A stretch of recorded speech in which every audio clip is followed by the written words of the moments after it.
Sure, and that can definitely apply to training too, right?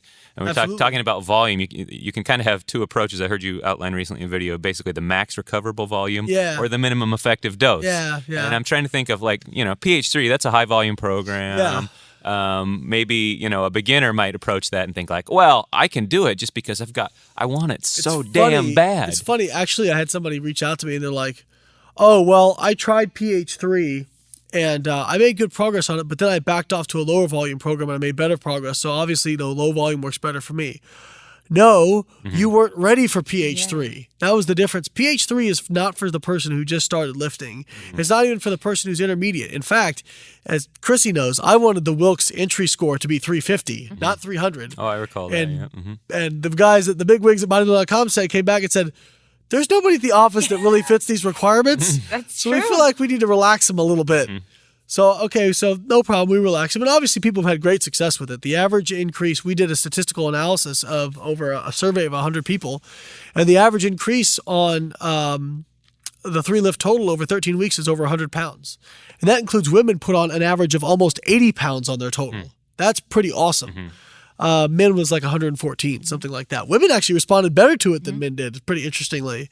But my fear was I knew I was going to have people who were just beginners who were going to start this. Or, the hard part about the program too is we tried to make it flexible, with AMRAPs and that changing how that affected your next week's setup of weights.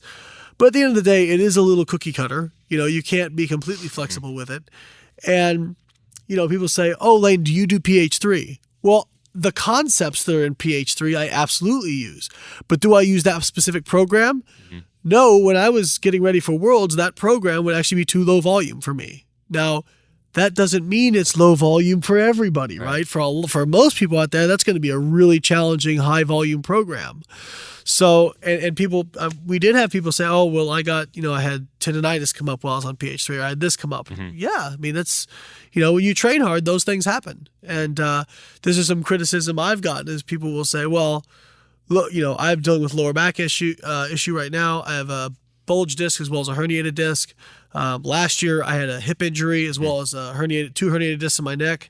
And people say, well, you see what happened. I said, well, yeah, but you forgot about the world record I set as well as the silver medal at Worlds, So if I just wanted to look good and be pretty strong, then I would train a completely different way, I wouldn't train like that. Yeah, I think that's a huge problem we have is we don't think about goals and we just see something. We don't assess our initial starting point. So it's like, am I beginner, intermediate, or advanced? I don't really care. I want to do this program, and I'm going to do it. Those are fairly arbitrary categories, too. You don't know who's... Well, right. Like, how do I assess that? Well, you've got advanced people who make progress on low volume because they're genetically blessed. Yeah, but even like diet or whatever, I mean, as we discussed before, if, what is my goal? If it's just to lose a few pounds, I don't think I should be doing a diet that a IFBB pro is doing 2 weeks out from stepping on stage. Like if I'm going to see, they're going to post what their macros are 2 weeks before, and I see that on Instagram, and I'm going to say, that's my starting diet. Yeah. That is setting me up for failure. Just like I would if I was to say,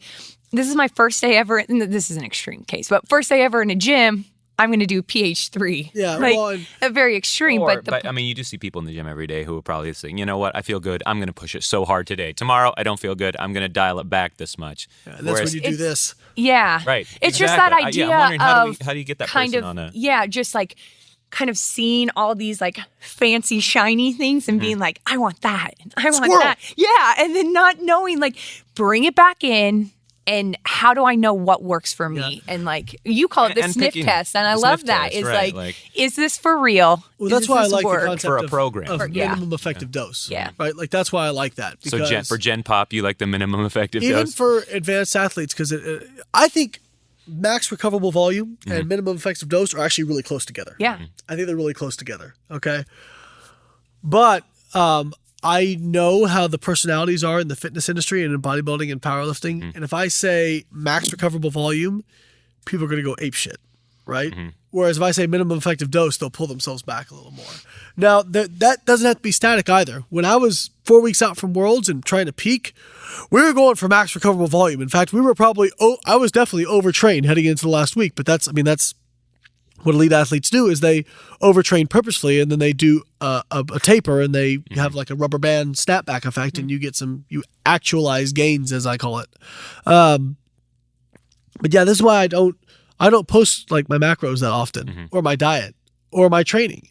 But I'll post my training every once in a while, and people will go, "Oh, well, what about this?" And it's like, no, you don't understand. This is mine. You don't have to copy it. Yeah. In fact, it probably shouldn't look like yours. You know, that's the biggest thing, is the individualization of things.